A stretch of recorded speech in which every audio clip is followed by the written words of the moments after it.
له عبرت څخه ډکه کیسه. یو سړی په یو ځنګل کې روان و چې ناڅاپه یې یو ویرونکی اواز واورېده. اواز وار په وار تیزېده. سړي چې شاته وکتل ګوري یو وږی زمری په منډه منډه د ده خواته را روان دی. سړي په تیښتې پیل وکړ. وږی زمری شیبه په شیبه سړي ته ورنږدې کېده چې ناڅاپه سړي یو ساه ولیده. یو پړی هم پکې ځوړند و. پړی یې ونیو او ساه ته یې ځان وغورځاوه. سړي په پړي کې ځان ځوړند ونیو. لږه شیبه وروسته د زمري ویرونکی اواز کم شو. سړي په آرامه ساه واخیستله. پام یې شو چې په ساه کې اوږده او غټه بلا پرته ده چې غټ سر او وحشتناک شکل لري او د ده د خوړلو لپاره شیبې شماري. سړی له زمري او بلا څخه د خلاصون په فکر کې و چې دوه سپین او تور موږکان د ساه لږ ختنۍ برخې د پړي په واسطه پورته را روان دي او دا ساعت پړی هم چیچي او خوري. ویرېدلی سړی په پوره زور پړي ته ټکان ورکوي تر څو موږکان وغورځوي، خو ګټه یې ونه کړه.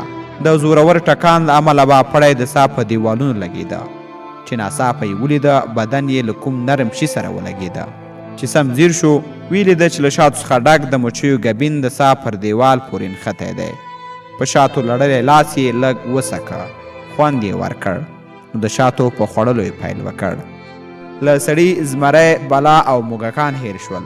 ډېر شات یې نه و خوړلي چې له خوبه ویښ شو او په کټ کې نیغ کښېناست.